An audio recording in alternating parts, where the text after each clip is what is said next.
Hello ಹೇಳ್ರಿ ಅಣ್ಣ ambulance ರೀ ಅಣ್ಣ. ಅಂಬುಲೆನ್ಸ್ ಸರ್ ಹೌದು. ನಿಮ್ಮ ಪೈ ಪರ್ಸ ಮಾಡಾರದಲ್ಲ ಅಣ್ಣ, ಅವ್ರು ಹೊಲ್ದಾಗ ಒಂದು ಎಮರ್ಜೆನ್ಸಿ ಪೇಷಂಟ್ ಇದ್ದು ಬಾ ಅಣ್ಣ.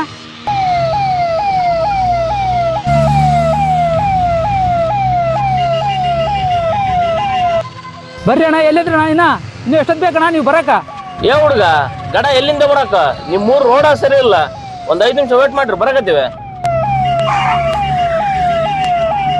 ಬರ್ರಿ ಗಡ ಬರ್ರಿ, ಗಡ ಬರ್ರಿ. ಬರ್ರಿ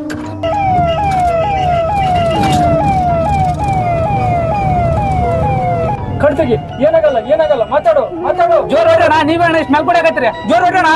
ರೋಡ್ ನೆಟ್ಟಿಗ್ಲದ್ ನಾವೇನ್ ಮಾಡಕಪ್ಪ? ನಿಮ್ ಮೂರ್ ರೋಡ್ ನೆಟ್ಟಿಗೆ ಮಾಡ್ಸಿದ್ರೆ ನಾವು ಜೋರ್ ಹೊಡಿತಿರ್ಲಿಲ್ಲ. ರೈಟಿಗೆ. ಡಾಕ್ಟ್ರೆ ನನ್ನ ಮಗ್ಗೇನೆ ಕಡಿದು ಬಿಟ್ಟತ್ರಿ. ಸರಿ, ಬೇಗ ಅಲ್ಲಿ ಎಮರ್ಜೆನ್ಸಿ ವಾರ್ಡಿಗೆ ಶಿಫ್ಟ್ ಮಾಡ್ರಿ.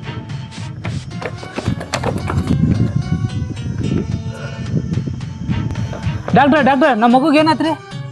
ಎಂತ ಕೆಲಸ ಮಾಡಿದ್ರಿ ನೀವು? ಇನ್ನ 5 ನಿಮಿಷ ಬೇಗ ಕರ್ಕೊಂಡ್ ಬಂದಿದ್ರೆ ಆ ಮಗು ಜೀವ ಉಳಿತಿತ್ತು. ಏನು ಮಾಡಕ್ಕಾಗಲ್ಲ. ಅಯ್ಯೋ ಗೋಡಪ್ಪ, ನನ್ನ ಮಗನ ಉಳಿಸಕ್ಕಾಗಲಿಲ್ಲ. ಏನು ಪರಿಶ್ರಮ ಅಣ್ಣಾರೆ? ಊರಾಗೆಲ್ಲ ಜನ ಮಾತಾಡ್ತದ್ರಿ ನಿಮ್ಮ ಮಗ ಆರಾಮಿಲ್ಲ ಅಂತ. ಏನು ಹುಷಾರದನ ಈಗ? ಡಾಕ್ಟ್ರ್ ಏನಂದ್ರೆ 5 ನಿಮಿಷ ಮುಂಚೆ ಕರ್ಕೊಂಬಂದಿದ್ರೆ ನಮ್ಮ ಮಗು ಉಳಿತೈತೆ ಅಂತಂದು ಹೇಳಿದ್ರಣ್ಣ. ಮತ್ತೆ ಯಾಕೆ ಲೇಟ್ ಮಾಡಿರೋ? ಗಣ ಕರ್ಕೊಂಬರಕ್ಕಾಗಲ್ಲ ನಿಮಗೆ? ಏನು ಮಾಡ್ತೀಯಪ್ಪ, ಊರಿಗೆ ಒಂದು ರೋಡ್ ಇಲ್ಲ, ಒಂದು ಒಳ್ಳೆ ಆಸ್ಪತ್ರೆ ಇಲ್ಲ. ನನ್ನ ಮಗ ಸತ್ತು ಹೋಗ್ಬಿಟ್ನಪ್ಪ, ಸತ್ತು ಹೋಗ್ಬಿಟ್ಟ. ರೋಡ್ ಚೆನ್ನಾಗಿದ್ದಿದ್ರೆ 5 ನಿಮಿಷ ಬೇಗ ಬಂದು ಆಸ್ಪತ್ರೆಗೆ ಆ ಹುಡುಗನ ಜೀವ ಉಳಿತಿತ್ತು. ಆ ಹಾಳಾದ ರೋಡಿಂದ ನಮ್ಮ ಹುಡುಗನ ಜೀವ ಹೋತಪ್ಪ, ಜೀವ ಹೋತು.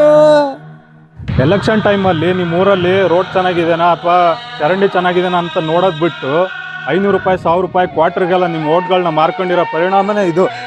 ಇವ್ರ ಮಗನ್ ಜೀವ ಹೋದಂಗೆ ನಾಳೆ ನಿಮ್ಮ ಮಕ್ಳ ಜೀವ ಹೋಗ್ಬಾರ್ದಂದ್ರೆ ನೀವು ಇವಾಗಲೇ ಎಚ್ಚೆತ್ಕೋಬೇಕು.